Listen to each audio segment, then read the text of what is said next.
Oke, selamat siang teman-teman. Hai. Wah, sudah mulai banyak yang bergabung ini. Oke, kita tunggu beberapa saat ya sampai ada teman-teman, paling tidak 15 orang nanti akan kita mulai. Oke, hari ini nanti kita akan membahas tentang makanan yang sehat untuk menjaga kesehatan jantung kita. Oke, ini kakak-kakak dari mana saja ini? Coba tulis di kolom komentar dari mana saja. Ada kakak Ningrum, Kemal Pahlevi, oke.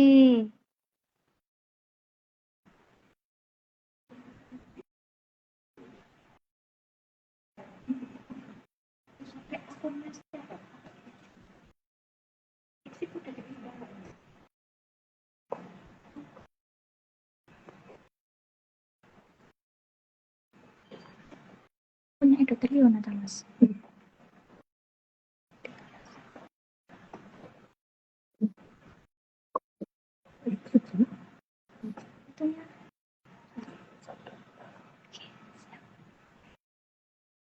Oke, selamat siang dokter.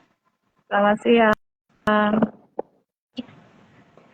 Oke, ini sudah 16 orang dokter. Kita mulai sekarang atau menunggu dulu sampai 20? Boleh dimulai saja. Oke, Gimana? siap. Kita mulai saja. Bismillahirrahmanirrahim. Untuk pertama-tama saya ingin berpantun dulu, dokter. Oke, apa itu pantunnya? Oke, nasi uduk di dalam bakul.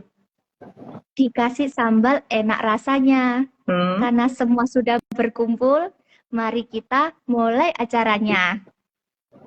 Oke. Assalamualaikum warahmatullahi wabarakatuh. Selamat siang Bapak, Ibu, dan teman-teman semuanya.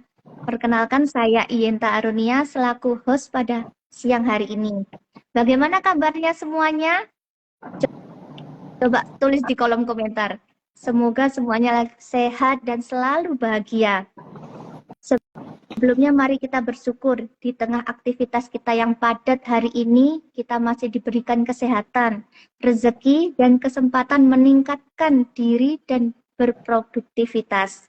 Sebelum saya mulai acaranya, saya ingin semuanya memberikan tepuk tangan untuk siang hari ini biar tambah semangat. Oke. Acara hari ini itu adalah rangkaian dari acara yang diselenggarakan oleh Rumah Sakit Husada Utama dan juga ITFIT.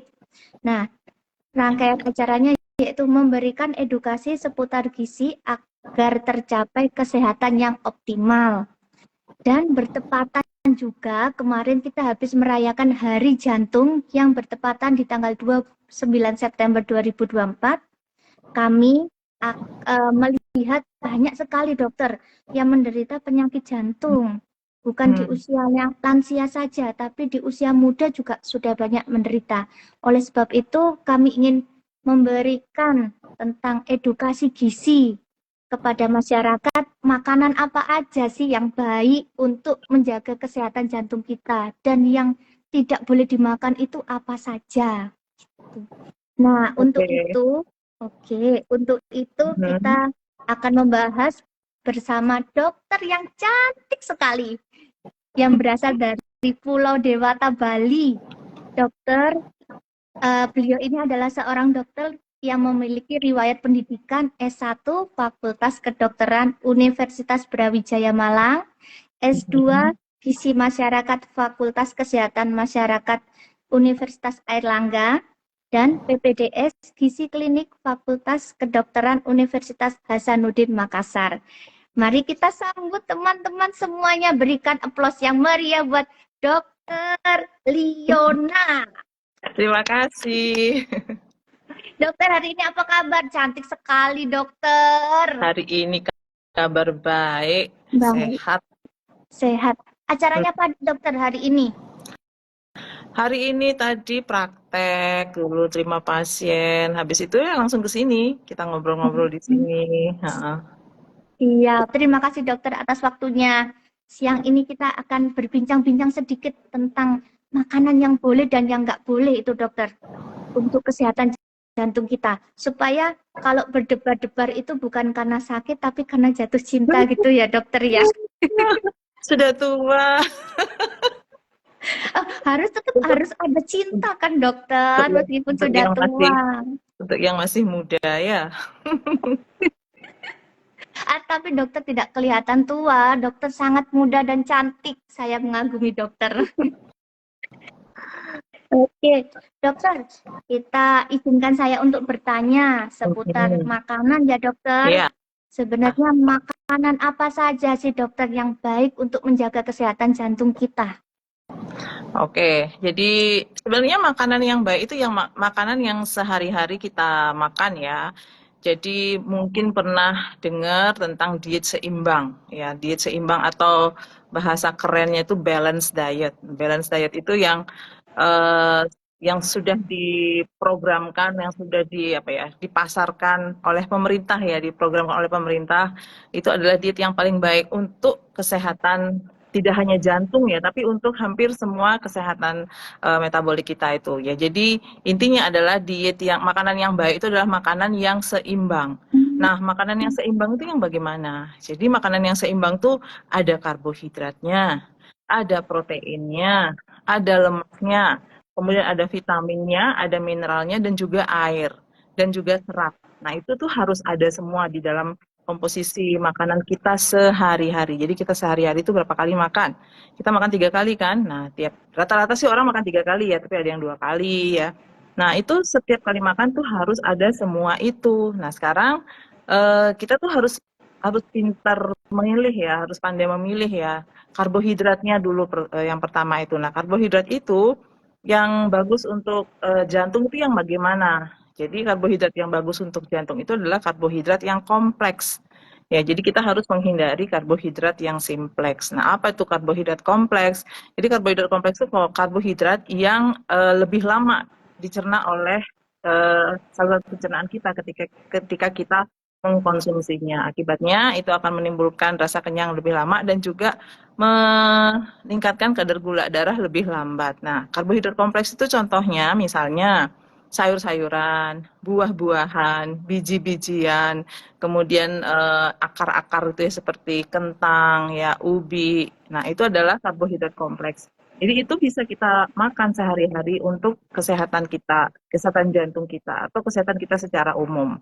Jadi harus ada karbohidrat ya. Untuk apa sih karbohidrat itu? Satu, dia sumber energi kan. Sumber energi kita itu salah satunya adalah karbohidrat. Selain juga eh, bisa sumber energi yang lain itu dari lemak dan juga dari protein. Tapi yang utama itu adalah dari karbohidrat. Kenapa dari karbohidrat? Supaya yang lainnya itu bisa melaksanakan fungsinya masing-masing. Seperti protein, ya kan? Protein itu kan utamanya adalah untuk zat pembangun, zat pemelihara, untuk membangun sel-sel, apa namanya, regenerasi sel-sel itu fungsi dari protein. Nah, kalau misalnya kita kurang makan karbohidrat, akhirnya tubuh itu menggunakan protein sebagai sumber sumber sumber energi ya, di samping juga lemak. Nah, itu akan mengalihkan sumber energi fungsi dari energi protein itu sendiri gitu loh. Jadi karbohidrat itu harus ada dalam makanan kita sehari, cuman jumlahnya itu juga yang harus menjadi perhatian. Tidak boleh terlalu berlebihan, jangan karbo aja isinya makanan. Mentang-mentang karbo adalah sumber energi, terus isinya cuma karbo aja. Misalnya makanya nanti ada nasi 1 piring gitu kan ya, nanti lauknya dikit-dikit gitu. Terus nanti ditambah kerupuk, ditambah yang lain-lain. Nah, itu kurang bagus sih. Jadi tetap harus komposisinya itu harus seimbang. Terus selain karbohidrat, kita juga harus makan protein ya. Protein yang bagaimana ini yang bagus untuk kesehatan jantung kita. Jadi protein yang hewani maupun nabati itu semuanya bagus. Cuman kita harus pilih juga ya, misalnya yang hewani. Hewani itu yang tentu saja yang kita pilih yang kadar lemaknya itu tidak terlalu tinggi. Misalnya apa sih? Ayam ya, daging ayam. Daging ayam juga itu yang kulitnya dibuang ya, karena kan lemak pada ayam itu ada pada kulitnya. Kemudian selain daging ayam, sumber protein hewani yang baik untuk kesehatan jantung kita itu misalnya telur ya. Kemudian ada juga ikan. Nah, ikan ini ikan-ikan yang mengandung lemak yang baik. Nah, lemak yang baik untuk jantung kita itu yang mengandung omega 3.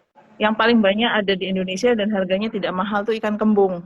Ya, ikan kembung itu banyak kandungan omega 3-nya. Kemudian selain hewani juga ada protein nabati nih, itu kacang-kacangan. Nah, kacang-kacangan itu bagus sekali ya untuk kesehatan jantung kita ya. Jadi dia karena dia mengandung omega 3 ya. Nah, itu adalah lemak yang baik untuk kesehatan jantung kita. Juga mengandung serat. Kacang-kacangan itu mengandung serat.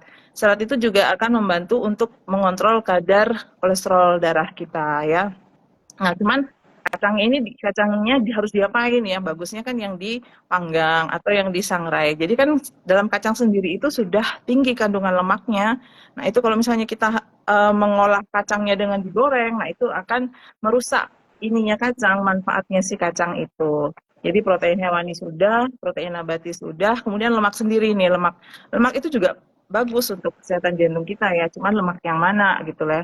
Lemak yang bagus tuh yang lemak yang PUFA, yaitu polyunsaturated fatty acid, atau MUFA, monounsaturated fatty acid, lemak tak jenuh tunggal dan lemak tak jenuh ganda. Asam lemak tak jenuh tunggal dan asam lemak tak jenuh ganda. Itu yang bagus untuk kesehatan jantung kita. Nah, yang harus kita hindari, makanan-makanan sumber lemak jenuh dan lemak trans. Itu harus kita hindari, karena itu akan meningkatkan kadar kolesterol dalam darah ya. Akhirnya akan meninggalkan resiko terjadinya plak pada jantung. Kemudian contohnya apa yang lemak yang baik itu ya. Misalnya kalau dari hewani itu dari ikan ya tadi ya. Ikan itu mengandung asam lemak omega 3. Kemudian kalau yang dari nabati misalnya alpukat.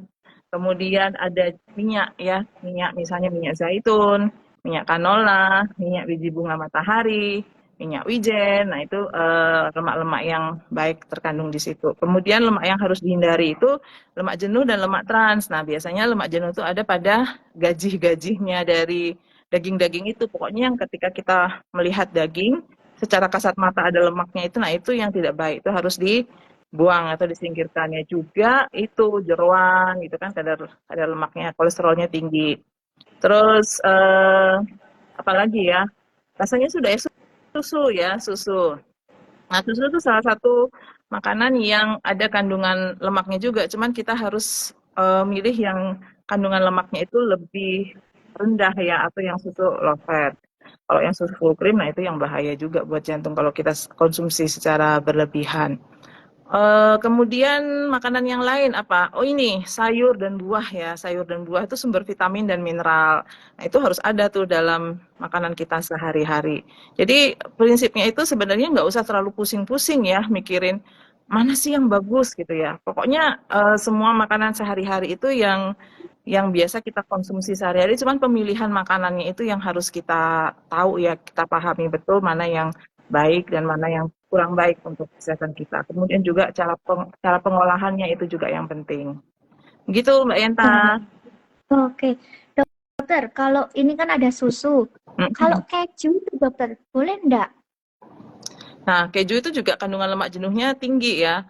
Itu sebenarnya boleh kan, kita lemak jenuh itu kita masih diperbolehkan konsumsi lemak jenuh maksimal itu 10% dari total energi kalori kita per hari. Misalnya kita tuh makan kebutuhan energi kita misalnya berapa nih, biar gampang hitungnya berapa enaknya, 2000 ya? 2000 apa 1000? 2000 aja deh Iya, ya. iya. 2000 kilokalori. Nah, kalau 2000 kilokalori itu 10 kan harus kurang dari 10% ya. Kurang dari 10% kita anggap aja 5% ya, 5.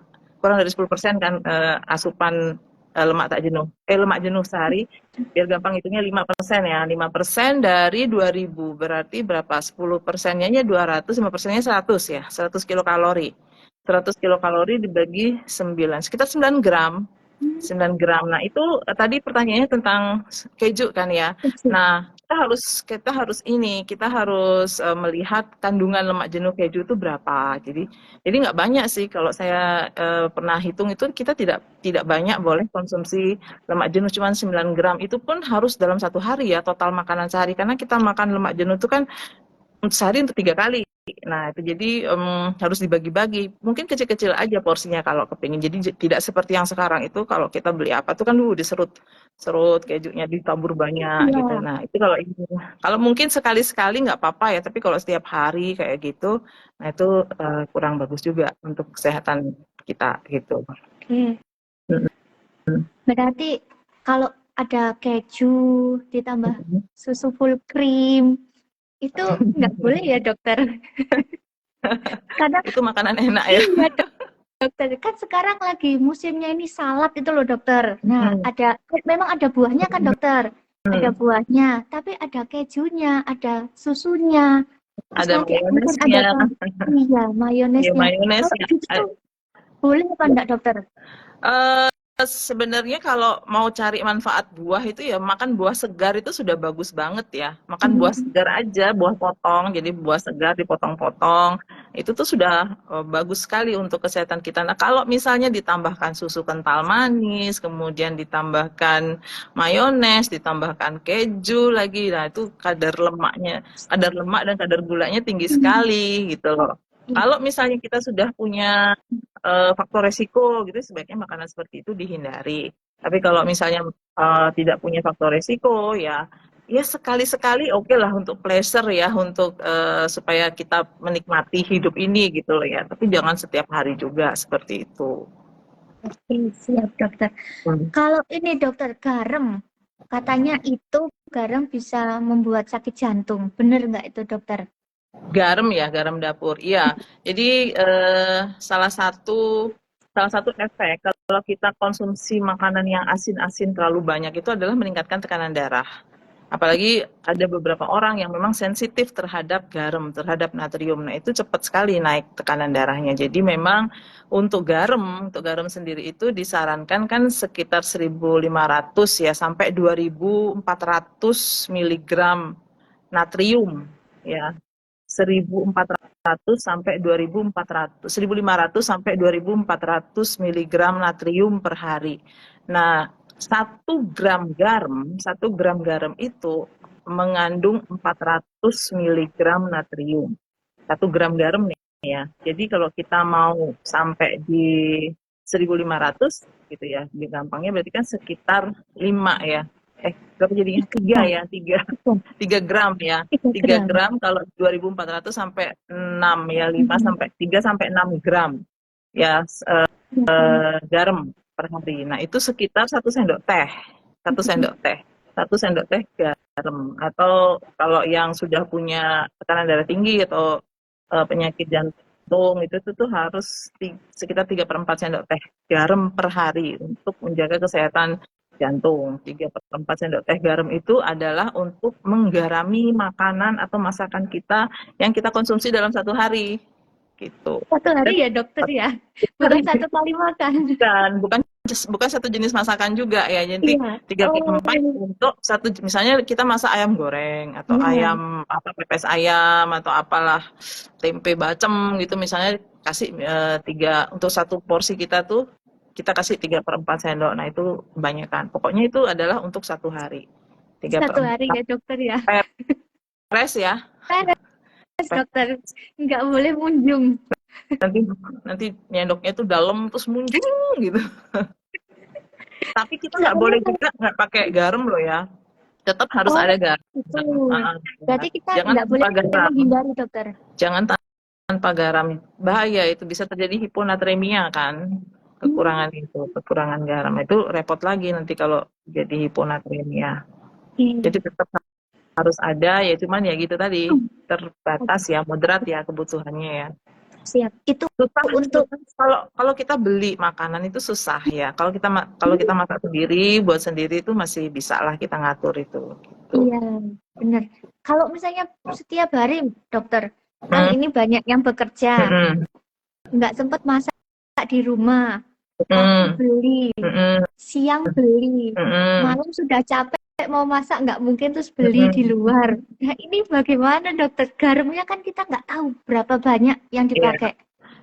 pokoknya ketika kita mencicipi makanan yang kita beli itu asin, artinya sudah kelebihan. Cari yang pokoknya kalau dia standar-standar aja, rasanya biasa-biasa aja, itu artinya kadar garamnya cukup lah ya. Nah, itu jangan ditambahkan lagi garam, ya penambahan garam itu jangan. Kan banyak orang itu sudah beli masakan ditambah lagi garam meja di gini di apa dicocol-cocol apa dicocol sih apa sih dituang gini ya garam. Nah, itu Ya. jangan. Pokoknya penambahan garam pada masakan itu hindari gitu loh. Supaya kita tidak terlalu banyak konsumsi garam dari masakan-masakan itu. Terus juga nanti pas ngemilnya pilihlah makanan yang tidak asin ininya, apa snack-snack yang nggak asin itu. Kan makanan utamanya sudah beli tuh. Udah beli dan kita tidak bisa kontrol kan ininya garamnya. Terus jangan ditambah lagi dengan pilihan camilan yang asin, yang gurih, itu jangan. Pilih buah aja, paling bagus kan buah ya. Kacang, kacangan, itu bagus tuh untuk ini. Cuman ya harus untuk kacang itu kan karena kandungan kalorinya juga tinggi, sehingga kita harus batasi sih untuk kacangnya itu. Baik. Terus ini dokter, kalau tadi kan makanan ya dokter, minuman yang nggak boleh untuk jantung itu apa? Supaya kesehatan jantung terjaga, minumannya apa dokter? Selain susu yang apa skim tadi, susu skim yang boleh, ada lagi nggak dokter? Ini Yang yang boleh boleh, atau yang harus kita hindari? yang boleh apa yang tidak boleh? Yang boleh dan harus kita hindari. Nah, dua-duanya dokter, langsung dokter. Jadi kalau yang boleh itu pertama air putih, ya kan? Air Air putih, putih itu oke. wajib, ya. Terus teh boleh ya, teh hijau, green tea, black tea, itu boleh, ya. Teh biasa itu ya boleh, tapi kurangi penggunaan gulanya ya, gula. Teh tawar gitu boleh. Tapi yang bagus itu memang green tea, black tea itu kan kadar antioksidannya tinggi. Kemudian selain itu minuman yang lain misalnya jus ya. Kalau orang yang kan ada beberapa orang tuh yang katanya banyak pasien tuh saya nggak mau dok makan buah kenapa? Males ngunyah. Nah, males ngunyah. Buah males ngunyah. Tapi makan nasi, makan lain tuh nggak males ngunyah. Khusus buah dia males ngunyah ya sudahlah itu boleh pakai itu ya di jus gitu ya masih boleh. Tapi di jus dengan seratnya jangan dibuang ininya. Jangan dibuang seratnya, jangan diambil cuman airnya aja. Itu makan buah yang hanya diambil airnya saja, sarinya aja itu biasanya kita kasih pada orang-orang dengan gangguan pencernaan. Tapi kalau pencernaan kita sehat, ya makanlah dengan seratnya. Ya, jadi tadi apa air putih, kemudian teh, kemudian jus ya. Terus ada lagi infused water. Nah, infused water itu boleh kopi. Kopi ini juga boleh bagi Masih boleh dokter? orang-orang yang ah Masih boleh kopi? kopi boleh, tapi kopi hitam ya. Dan jumlahnya juga tidak banyak. Dan itu juga pada orang-orang yang masih sehat ya, maksudnya belum kena tekanan darah tinggi atau belum kena penyakit jantung itu kopi oke, tapi tidak banyak ya, dan tidak pakai gula dan tidak pakai creamer sih gitu. Jadi kopi hitam karena dia juga mengandung antioksidan gitu ya, bagus untuk kesehatan jantung menurut penelitian. Kalau di negara barat sana yang terbiasa minum alkohol gitu ya, nah red wine itu menurut penelitian bagus ya, tapi juga terbatas ya. Sehari itu cuma satu satu sloki gitu ya kalau untuk red wine. Terus apa lagi minuman yang sehat yang boleh ya? Susu low fat ya. Terus susu itu apa? Yang dari nabati, susu kedelai, susu almond, itu tuh bagus untuk ini, untuk menjaga kesehatan jantung. Nah, itu yang boleh. Nah, sekarang yang nggak boleh, yang harus bukannya nggak boleh, harus dihindari atau dikurangi ya. Minuman-minuman manis. Ya, minuman-minuman manis kan sekarang banyak tuh apa-apa yang kekinian itu kan manis banget. Nah, itu hindari atau kurangi kan sometimes ya mungkin once in a week atau once in a month kita ingin pleasure gitu ya jalan-jalan bersama keluarga menikmati itu nggak masalah tapi asal jangan setiap hari minuman manis kemudian minuman kemasan ya kemudian minuman-minuman yang mengandung kafein ya energy drink nah itu tuh hati-hati itu ya kemudian lagi susu yang full cream nah itu tuh hati-hati alkohol yang berlebihan, nah itu juga harus kita kurangi ya untuk minuman-minumannya. Apalagi ya Yenta, itu aja rasanya ya. Kalau minuman bersoda, dokter, ada Minuman, Fanta. Minuman bersoda. Minuman bersoda yang kan ada yang soda aja ya. Kalau yang soda aja tanpa gula itu kayak sparkling water itu kan juga ada sodanya itu bisa itu. Tapi Hmm, juga tidak terlalu sering ya mengkonsumsi seperti itu. Tapi kalau yang manis rasanya itu, nah itu kan kandungan gulanya yang tinggi. Itu yang harus kita batasin atau kurangi atau kalau perlu hindari gitu ya. Kalau misalnya pengen ini dokter, pengen Mm, mm, mm. sebulan itu berapa yang disarankan dokter untuk minum-minum minuman yang manis, kemasan, bersoda itu berapa? Kalau Tidak dokter ada menyarankan, tidak ada standar ya, tidak ada anjuran atau guideline boleh berapa itu tuh nggak ada. Tapi kita ini aja lah rasionalisasi saja ya. Ya mungkin kita kan biasanya keluar keluar untuk hangout bersama keluarga itu biasanya sebulan sekali ya habis gajian gitu. Nah, benar dokter. itu bolehlah kita bersenang-senang sejenak ya. Tapi selebihnya itu ya sisanya hari itu ya kita hidup dengan apa healthy lifestyle gitu. Oke. Berarti lebih baik kalau bekerja itu bawanya air putih aja ya Iya, dokter ya. mbaknya air putih. Kalau sekarang di mana-mana kan sudah digerakkan untuk membawa tumbler ya. Iya. Tumbler, nah nanti di tempat kerja kan disediakan airnya. Jadi tinggal refill aja tuh. Oke. Kalau air putih itu berapa banyak dokter? Kita harus minum.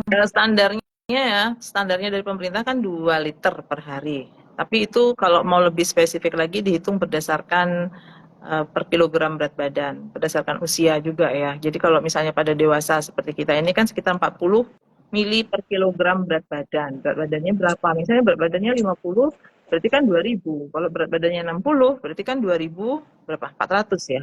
2400. 40 mili per kilogram berat badan kalau dewasa. Nanti kalau sudah tua lansia itu 25 mili. Oke, siap dokter. Mm-mm. Lalu untuk ini dokter, camilan sehat tadi kan lebih baik disarankan buah ya dokter. Mm-mm. Kalau sekarang kan banyak macam-macam snack, ciki, kemudian keripik-keripik. Nah, itu masih boleh nggak dokter ya? Boleh, boleh nggak bolehnya Boleh. itu boleh, tapi nggak boleh banyak. Ini sama aja kayak tadi kita mau minum-minum manis itu kan. Nah, kalau saya sih ya daripada kita nggak sama sekali stres banget gitu, kepingin banget, ya paling nggak sebulan sekali lah kita boleh seperti itu. Cuman memang nggak ada standarnya ya, nggak ada standarnya berapa kali sih kita boleh mengkonsumsi itu dalam sebulan, seminggu, berapa banyak gitu tuh nggak ada standarnya gitu. Kalau mau benar-benar strict ya hindari seperti itu. Cuman kalau misalnya kita masih kepingin banget, ya namanya orang kan kepingin kadang-kadang enak, kepingin rasain enak gitu ya nggak apa-apa ya sebulan sekali gitu. Kalau yang itu tadi, yang snack-snack yang Snack-snack gurih-gurih itu. Dan itu gurih-gurih. juga Oke, kalau boleh. jangan jangan nanti sebulan sekali terus belinya yang besar. Belinya yang Oh, besar udah gitu terus dari pagi siang malam makan itu aja ya jangan iya. ya. Sambil nonton drakor, dokter. Nyamil terus. Oke, siap. Dokter, sekarang ini kan banyak sekali macam-macam diet ya dokter. Hmm. Ada diet keto, diet Mediterania. Nah, itu sebenarnya ada yang cocok nggak untuk menjaga kesehatan jantung kita itu dokter? Kalau misalnya Kalau ingin uh, menerapkan diet itu. kalau menurut penelitian yang bagus untuk jangka panjang ya, untuk long term itu adalah diet Mediterranean. Hmm. Mediterranean diet itu hampir mirip dengan balance dietnya kita ya. Itu makanan-makanan dietnya itu fokus pada makanan-makanan yang banyak tinggi serat ya, kemudian tinggi lemak tak jenuh, kemudian pemilihan dagingnya atau pemilihan proteinnya juga yang lean protein, jadi yang tidak banyak kandungan lemak di dalam proteinnya.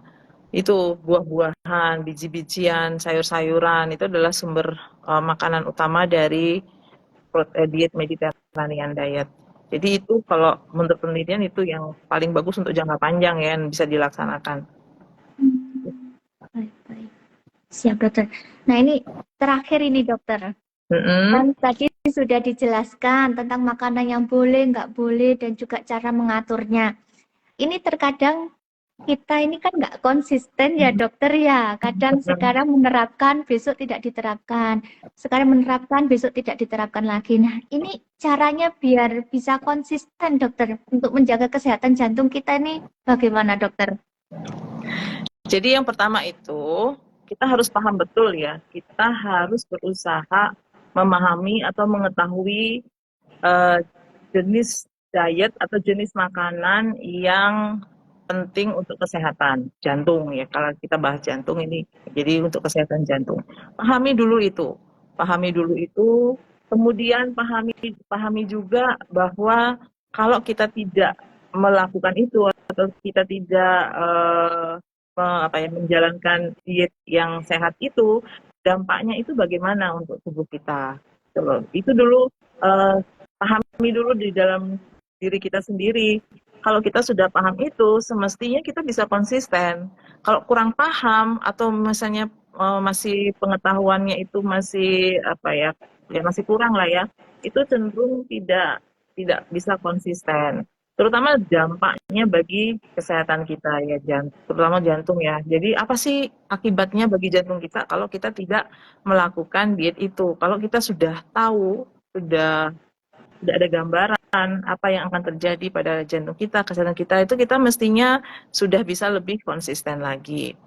Kalau kita sudah paham itu, kita mulai membuat perencanaan nih, perencanaan makan gitu misalnya ya. Jadi kita buat nih seminggu itu kita mau makan apa, ya kita buat perencanaan makan.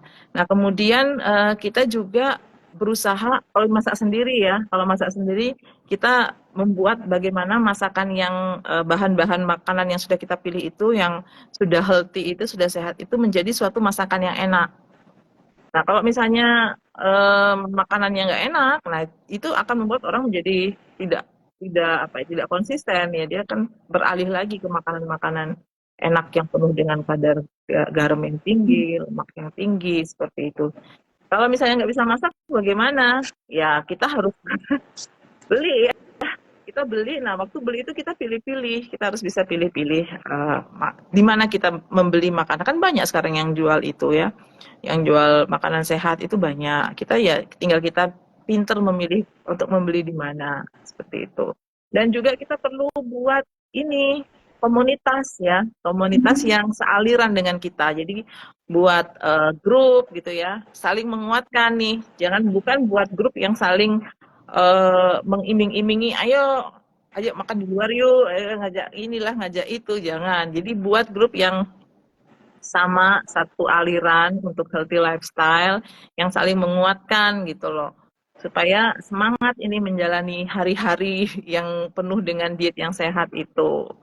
Saling support bersama teman, itu penting. Ya kalau misalnya lingkungan, circle terdekat itu tidak banyak yang tidak melakukan itu, saya takutnya ini sini orang nih goyah gitu loh.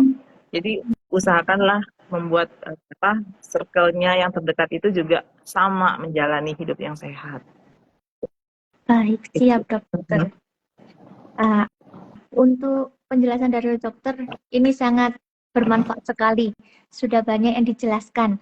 Kita sekarang ke audien ya dokter. Tadi saya melihat ada pertanyaan, garam Himalaya dokter, boleh apa tidak? Boleh aja, boleh. Boleh saja. Boleh. Berarti garam apapun boleh dokter? Iya, asal sesuai dengan jumlahnya itu tadi ya. Pokoknya garam ya sama aja. Boleh. Kalau garam Himalaya, boleh. Garam yang dijual di pasaran yang putih itu juga boleh aja ya dokter? Nggak ada masalah? Garam apa itu? Garam beriodium? Iya, garam beriodium dokter. Boleh, Itu juga garam beriodium boleh. Siap. Tapi ya gitu. Lalu tadi dia dibatasin jumlahnya, jangan dibatasi. terlalu berlebihan. 1 sendok teh ya dokter, nggak boleh lebih ya dokter.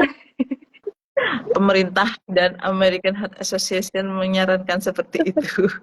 Itu siap dokter. Lalu tadi ada pertanyaan ini dokter, minum kopi itu harus di waktu-waktu tertentu atau minum kapan aja boleh? Nah itu dia, itu memang ada penelitian yang mengatakan bahwa pagi ketika baru bangun tidur, yang kebiasaan orang kita itu kan baru bangun tidur ngopi, ya kan. Nah, itu ternyata itu kurang kurang baik ya, kurang baik. Karena apa? Karena kan kita pada saat bangun tidur tuh kita baru alert ya, sedang apa ya, sedang waspadanya, jadi sedang konsentrasinya itu sudah habis bangun tidur kan seger gitu, nah dibantu lagi dengan kopi. Jadi kurang bermanfaat gitu loh. Tapi ada lagi penelitian yang mengatakan bahwa enzim-enzim yang berperan di dalam mencerna kafein itu baru efektifnya itu sekitar jam 11, jam 10, jam 11 siang itu untuk pekerjaannya di atasnya. Kalau pagi itu mereka belum muncul gitu loh. Menurut penelitian itu seperti itu. Jadi kapan bagusnya? Kalau ingin kopinya itu dicerna kafeinnya ya, kafeinnya itu dicerna dengan baik itu ya sekitar jam 11 atau nanti di atas jam 11 lah mengkonsumsi kopi tersebut. Kalau mau nanya baiknya, tapi kalau sudah dari kebiasaan, bahkan kan banyak tuh orang yang tidak bisa menjalani hari tanpa diawali dengan kopi gitu kan, banyak seperti itu. Nah itu sudah kebiasaan atau sudah apa sih istilahnya ketergantungan gitu ya. Nah itu nggak masalah sih. Gitu. Kalau tapi ingin menanyakan teorinya berdasarkan hasil penelitian, nah itu yang tadi itu yang saya bilang bahwa enzim-enzim yang berperan di dalam pencernaan kafein itu efektifnya itu munculnya itu di jam 11 ke atas. Gitu. Kalau misalnya jam 11 sudah minum kopi, dokter, nanti sore minum kopi lagi boleh? Nah, itu tergantung ya, tergantung sensitivitas orang terhadap kafein. Ada beberapa orang yang tidak yang sensitif sekali sama kafein. Jadi dia hanya minum setengah gelas atau 1 gelas aja itu sudah menimbulkan efek yang berdebar-debar gitu misalnya ya. Nah itu ya tidak boleh. Tapi ada beberapa orang yang memang secara genetik itu bagus ini ya, pencernaan kafeinnya bagus, metabolisme kafeinnya bagus. Nah pada orang-orang seperti itu tanpa ada riwayat penyakit hipertensi, pokoknya orang yang seperti itu yang sehat ya, kita ngomong yang sehat ya, itu masih bisa konsumsi kopi itu sampai maksimal 4 cangkir sehari. Cangkir loh ya, bukan gelas, karena kita beli kopi sekarang tuh gelasnya tinggi banget. Tinggi, kadang-kadang apa sih istilahnya big ya, apa sih grande gitu, apa sih lah, pokoknya yang besar gitu. Nah, ya kalau yang gitu yang besar-besar gitu ya 1 kali, 2 kali sehari bagi mereka yang tidak yang kurang sensitif terhadap kafein. Kalau yang sudah sensitif terhadap kafein jangan seperti itu. Terus semua ada yang mengatur ya di gen kita itu. Kalau kepingin tahu apakah kita itu sensitif atau tidak terhadap kafein, kita tuh bisa melakukan pemeriksaan genetik. Nah, ini di Husada Utama juga sudah ada itu pemeriksaan itu. Meskipun sudah sebesar ini bisa dokter Iya, diperiksa. bisa, gitu. bisa. Siap-siap. Dokter, ini tadi ada dari Ibu Retno menanyakan, kalau suka gorengan bagaimana dokter mensiasatinya? Ini gorengan itu nomor 1, itu camilan nomor 1 dokter. OT-OT tahu isi. Ada pernah dengar gini ya, goreng pakai air fryer. Nah, itu salah satunya. Tapi ada beberapa makanan yang tidak bisa OT-OT itu nggak bisa digoreng pakai air fryer.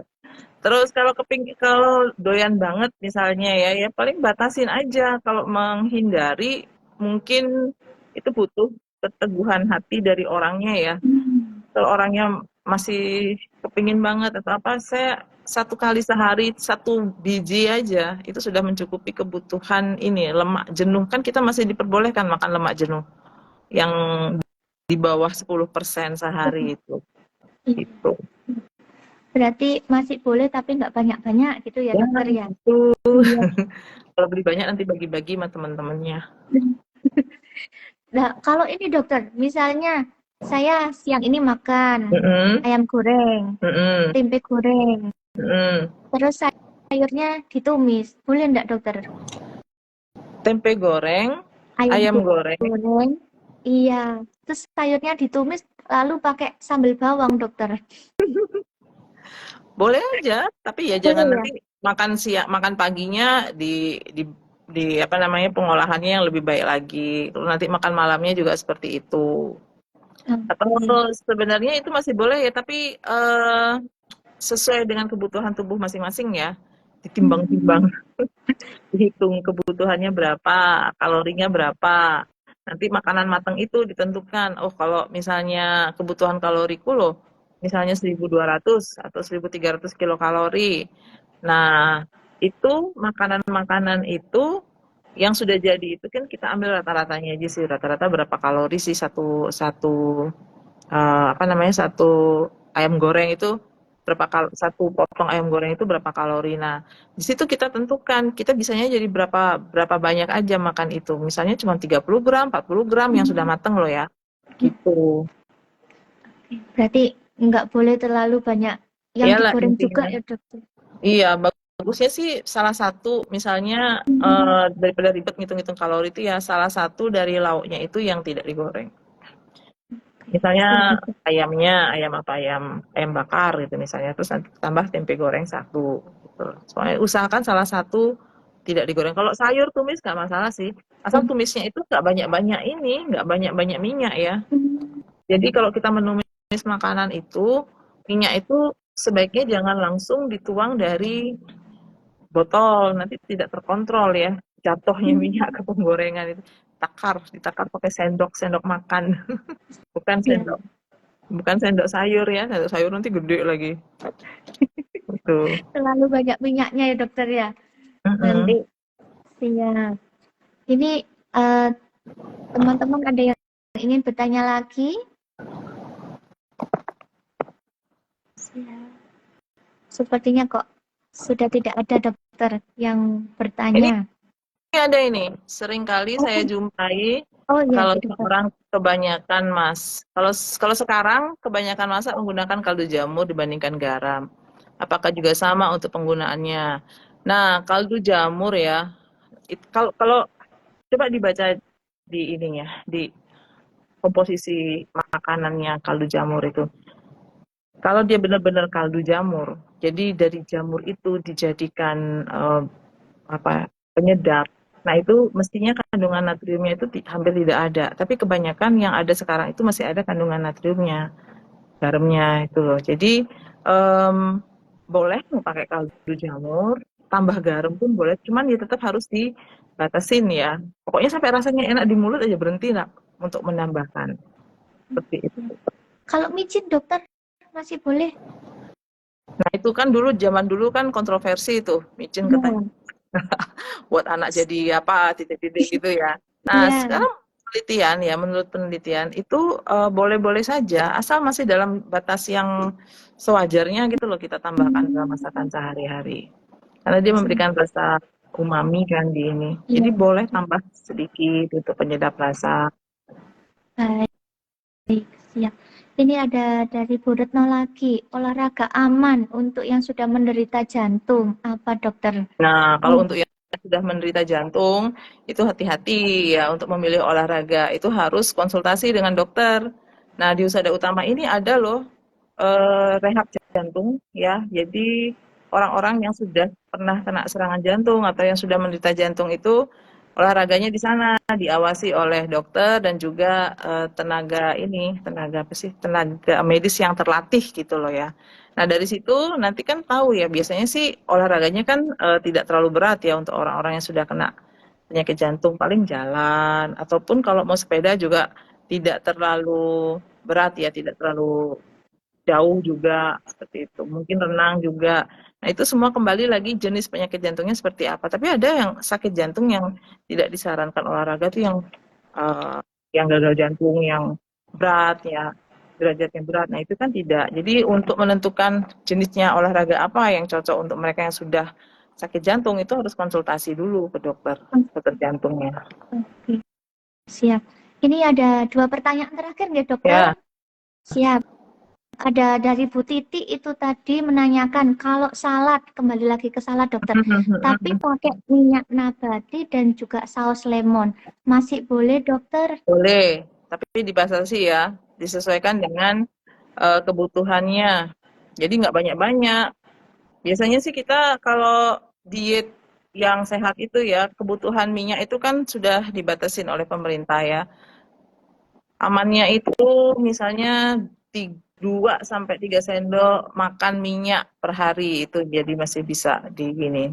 Jadi misalnya kita mau bikin salad, kemudian pakai minyak zaitun gitu kan, terus ditambahin lemon gitu ya. Minyaknya 1 sendok makan, tambahin lemon dikit. Tuh. Masih boleh ya gitu dokter ya? Boleh, tapi kan minyak zaitun kan bagus untuk kesehatan. Siap, minyak zaitun. Siap. Lalu untuk ini dokter, ada Ibu Kipsti tadi menanyakan, kalau rempah-rempah itu boleh enggak dokter? Air rebusan rempah-rempah. Ibu Kipsti ini Mbak Kipti ya. Iya. Air rebusan rempah-rempah misalnya apa? Air kunir, yang Iya, gitu-gitu boleh, boleh. boleh. Aman nggih dokter itu? Boleh aja, boleh. Oke, siap nggih. Dokter ini ada terakhir nggih dokter dari Ibu Nini Rohma. Tadi mengatakan suami beliau mengidap diabetes. Nah, di rumah sekarang konsumsinya itu nasi merah 1 porsi, kemudian dicampur dengan nasi putih 1 porsi. Itu apakah boleh atau ada saran Boleh, yang lain, dokter? boleh. Jadi eh, memang kan bagusnya pakai nasi merah ya, tapi tidak semua orang menyukai nasi merah ya. Jadi bagi mereka yang tidak menyukai nasi merah itu disarankan daripada tidak menggabungkan nasi merah, nasi putihnya dengan nasi merah. Itu bisa perbandingannya bisa 25-75, bisa 50-50 gitu. Bisa nanti kalau sudah mulai menyenangi 75-25. Maksudnya kalau 25-75 itu misalnya satu porsi itu 100 gram ya. Jadi nasi merahnya 25, nasi putihnya 75, dicampur gitu ya, nggak masalah. Nanti kalau sudah mulai terbiasa dengan rasa beras merah itu, beras merahnya 50 gram, terus beras putihnya 50 gram. Nanti kalau sudah mulai enak rasanya, udah mulai terbiasa lagi, nanti beras merahnya 75 gram, beras putihnya 25, sampai nanti bisa full. Kalau nggak bisa, nggak masalah sih, dicampur. Nasi Nah, putih nggak masalah, dokter? untuk nasi putih ini kan menurut penelitian, untuk mengurangi kadar gula di dalam nasi putih itu, nasi putihnya disimpan dulu sebentar hampir jatuh. Nasi putihnya disimpan dulu di lemari es ya, di chiller selama 24 jam ya. Jadi misalnya nih masak nasi putih sekarang hari ini jam 8 pagi gitu misalnya, mateng nih nasinya, terus dikeluarin dari magic jar. Kemudian ditunggu dingin dulu kan. Jadi jangan panas-panas, nanti dimasukkan ke chiller ya, ke kulkas. Ditunggu dingin, kemudian dimasukkan ke dalam tepak gitu atau wadah gitu ya. Nah, itu dimasukkan ke kulkas.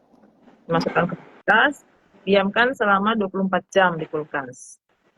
Ya, jadi baru dikonsumsi besoknya lagi jam 8. Nah, sebelum makan itu diangetin dulu tuh nasinya. Ya, diangetin dulu, bisa dikukus sebentar atau ditaruh di magic jar sebentar aja. Nanti dia udah lunak lagi, rasanya persis seperti nasi yang baru mateng gitu lah.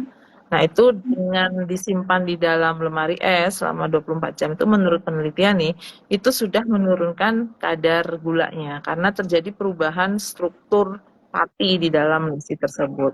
Menjadi lebih susah untuk dicerna. Jadi kadar gulanya itu lebih lambat naik ketimbang yang nasi mateng atau nasi yang belum disimpan di kulkas. Gitu. Siap-siap. Berarti lebih baik disimpan dulu di kulkas nggih dokter untuk Iya, mengurangi kadar gulanya daripada dimakan langsung nggih dokter. iya. Siap. Ya. Ini sudah hampir 1 jam dokter. Iya. Masa nggak ada jam di sini? Jam berapa sekarang? Sekarang sudah jam 13.59 dokter. Iya bang, nggak terasa ya. Iya.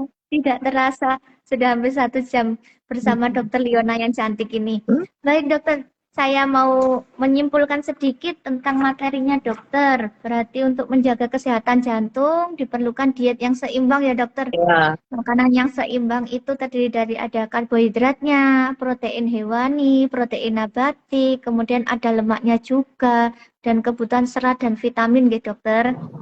Kemudian kalau untuk protein hewaninya yang diperbolehkan yaitu yang mengandung kadar lemak yang sedikit. Kemudian kalau misalnya ayam tanpa kulit, kemudian telur, ikan yang bagus yang mengandung omega 3, ikan kembung ya dokter. Kalau di Indonesia banyaknya ikan kembung. mm-mm. Kemudian untuk nabati, kacang-kacangan diperbolehkan, tapi cara memasaknya dipanggang atau disangrai, tidak boleh digoreng gitu dokter. Boleh tapi dalam jumlah yang sedikit saja kalau mau digoreng. Kemudian untuk lemaknya lebih baik lemak yang baik yaitu ada PUFA dan MUFA-nya. Contohnya seperti di ikan, alpukat, minyak zaitun, biji bunga matahari.